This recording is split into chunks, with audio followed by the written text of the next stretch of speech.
Assalomu alaykum hurmatli mijozlar. Bugun mana qurilishimiz boshlanganiga 10 kun tugayapti xudo xolasa. Obyektimizga shu turishiga tom yopishgacha keldi. 22 ming dona g'ish ketdi. 3 tonna suv, bitta hovada turpoq.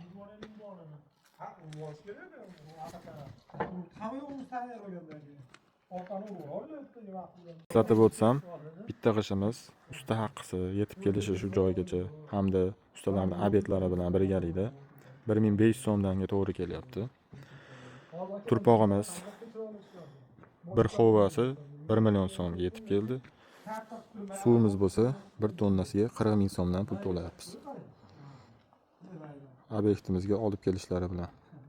Hozircha xarajatlarimiz shulardan iborat. Tom masalasini o'ylayapmiz. Agar konteynerlar bilan qilinadigan bo'lsa, ustiga seysmopoyez qo'yiladi. Yo'q, agar yog'och to'sinlar bilan bo'ladigan bo'lsa, unda seysmopoyez shart emas deb hisoblayapti ustalarimiz.